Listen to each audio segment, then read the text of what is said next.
السلام عليكم ورحمة الله وبركاته. شلونكم؟ شلون الصحة؟ شلونكم؟ إن شاء الله زينين. وياكم قناة يوميات أبو سناب في بيتكم.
هذا الحكي كله علينا احنا هيك الولد احنا ابتليت نزلت سناب وقلت احكوا على الشباب، طلعوا عيوب الشباب. هسه يكون يمي ولد يقرون الحكي، شوف ايش راح يسوون. بنات انا قلت تدزون مسج مو جريده، مسج تدزون يعني قدوته شي قدوته تدزون مو طر. وما انه تريدون احكي على الولد صاروا تدللون وراه بالسناب. طبعا الولد فد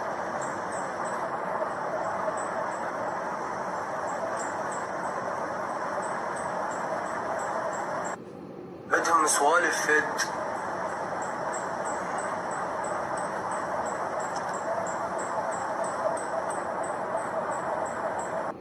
عندهم حركات فد.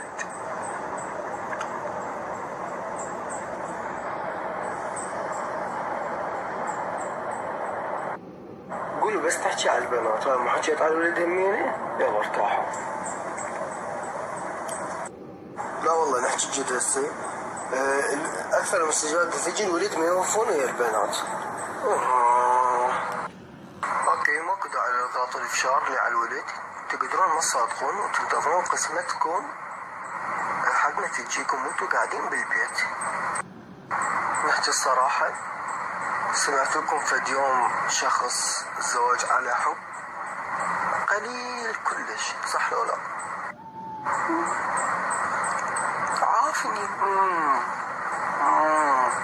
وإذا عافج أول تالي عفج ويتزوج على ذا قمة. طبعا هاي الغمة آسف اني مو مولكم، كم بنية هسه بوجوني. بعدين انا مو مخور عليك، ابكي طبك مرض، الاكل بالثلاجة ليش تخلصي؟ اهلك شنو ذنبهم اهلك؟ اني اللي اعرفه اللي ينقهر نفسيته تنسد. شو عم قالوا الثلاجة هو مثل السنجاب، ورا يومين صارت هيجي تحكين اياه وتبوقين رصيد من امك ومن ابوك ومن اخوك، عم تخابرين تاليتها يعوفك. حرام ما تفلس هذا الرصيد، تروح على سوالف بايخة وتعبانة. جمعوهم بدلوا شاشة مال تليفونكم المكسورة، ما بيها شيء حقيقة.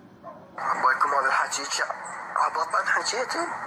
النظارة هاي مفعول قوي كلش، لبسوا نظارة وبعد شلون راح تحجون. مو بس الدكتور يلبس نظارة، بعدين انا الدكتور نفس الشيء، بس هذا الفرق.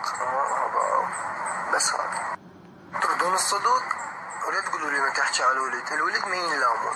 انتو اجا هو ضربك على يدك وقال لك تعال ساطريني، لو ما انت تروحين تحكين هذا تقولون انه نقضي وقت او تتلهون. فمن تتلهون يا ولد مسلسلات اكو، يوتيوب موجود، تتفرجون على شغلات تعلمكم. بعدين انا احكي الصراحة، باعوا السنابات مالتكم، شوفوا شو تنزلون صور، حتى لو ولد زحف لك حقه تخاف تطلع وجهه، بس ما تخاف من هيك تسوي، تطلع شغلات هنا. لا حد يضج من كلامي، لا حد يزعل، وانا كلش احبكم. تصبحوا على خير واحلى مساعدة.